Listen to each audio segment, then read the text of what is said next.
कैसा होता था। उन्होंने कहा कि दो वाकया बताता हूँ। जंगे बद्र में कुछ सहाबा, कुछ कुफार और मुशरिकीन पकड़े गए, कैदी बनाकर लाए गए। जब कोई कैदी बन जाता है तो पूछे चंगेज से उनकी खोपड़ियां काट कर अपने अपने सिंहासन बनाता था। पूछिए हलाकू खान, चंगेज खान का पोता हलाकू खान, आपके इसी नेपाल की धरती पर 3 लाख नेपालियों को मारकर ये भूटान के बॉर्डर को बांध दिया था। वहां पर एक बांध बनाया था, एक पुल बनाया था। इसी नेपाल की धरती की वो तारीख है। वो जब कैदी को पकड़ता था तो उनके सरों को, मुंडियों को काटता था। लेकिन जंगे बद्र में कई मुशरिकीन और कुफार पकड़े गए।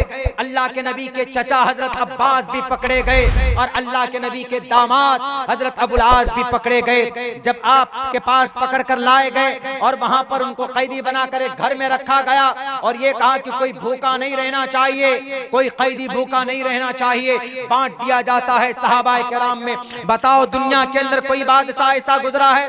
फिरौन की बादशाहत हुई है लेकिन कैदी को खाना खिलाता हो। आप देख लीजिए इस धरती के ऊपर नमरूद की हुकूमत रही है, बुख्त नसर की हुकूमत रही है, हिटलर की निजाम जिंदगी देख लीजिए। उन्होंने तो 6 लाख यहूदियों को गैस के चैम्बर में डालकर उनको मौत के घाट उतार दिया था, उन कैदियों को। लेकिन मोहम्मद रसूलुल्लाह के पास जब कुफार और मुशरिकीन कैदी बनाकर लाए जाते, कल तक जिनकी तलवार चलती थी मुसलमानों के गर्दनों को काटने के लिए, मोहम्मद रसूलुल्लाह ने रातों को उठ उठ कर उनकी खबरगिरी की है। हजरत अब्बास की आवाज निकलती थी, बेचैन हो जाते थे। सहाबाए किराम ने कहा, ए अल्लाह के नबी, वो तो आपके चचा है ना, आपके सगे हैं, आपके अब्बा के भाई हैं, आप उन्हीं की नस्ल से, उन्हीं के खून आपके रगों में दौड़ रहा है, तो आप चाहें तो उनको माफ कर दीजिए, हम उनको छोड़ देते हैं, उनके हाथ से हथकड़ी खोल दीजिए। मोहम्मद इब्ने अब्दुल्लाह ने कहा कि तुम पागल हो क्या? मैं शुएब अलैहिस्सलाम की कौम में से हूँ जिन्होंने बददयानती और जिन्होंने निजाम अदल को मजरूह करने वाले, उन्होंने इंसाफ का पारा पारा किया था, जनाजा निकाला था तो अल्लाह ने बादलों से आग की बारिश कर दी थी। मैं मोहम्मद इब्ने अब्दुल्लाह मोहम्मद रसूलुल्लाह, मेरे चचा है तो क्या हुआ? जो एक हमारे चचा कैदी बने हैं, जो उनका मकाम है वही मकाम एक अदना मुशरिकीन मक्का का होगा। सबसे बराबर के फिदिये लिए जाएंगे। 4000 दीनार और दिरहम फिदिया मुकर्रर किया जाता है, सबसे लिया गया। यहाँ तक के हजरत अब्बास से 4000 से अधिक फिदिया लेकर तब जाकर उनको छोड़ा जाता है। देखो निजाम अदल, अगर आज कोई मिनिस्टर का बेटा होगा तो उन पर FIR नहीं होता है।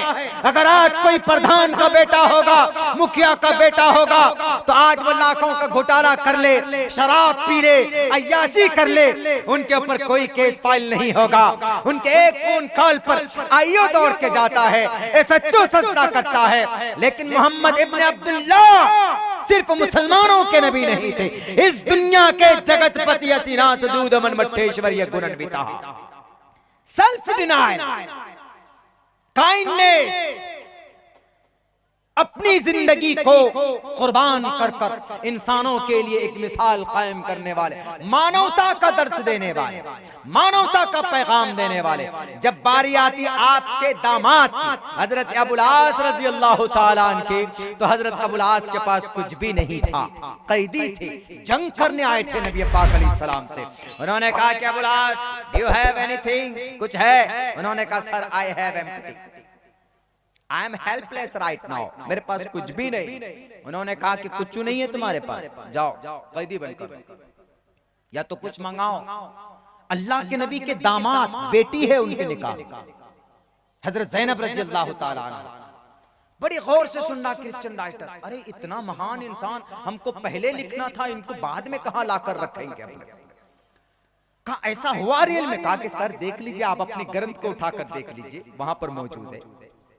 And he self-denial and removed every bad thing from, and they reformed every bad thing from his society.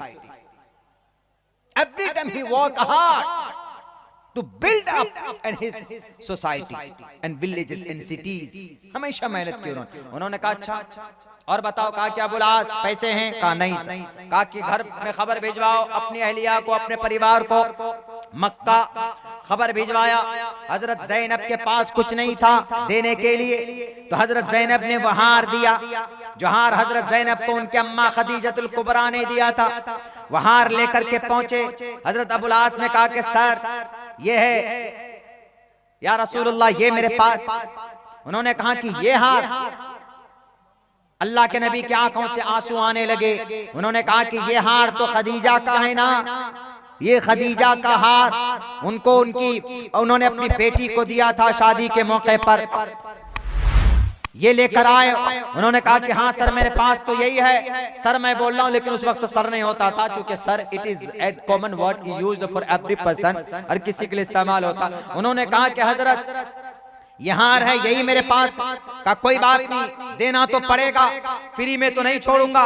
लेकिन सहाबा किराम ने बहुत ज्यादा जिद की, अल्लाह के नबी आप एक काम कीजिए, ये हार रख लीजिए। उसके बाद कुछ दिनों तक के लिए कहा कि ये तालीम देंगे, उनके बाद छोड़िए, लेकिन फ्री में नहीं छोड़ा गया। इसको बोलते हैं निजाम आदल, इसको बोलते हैं इंसाफ।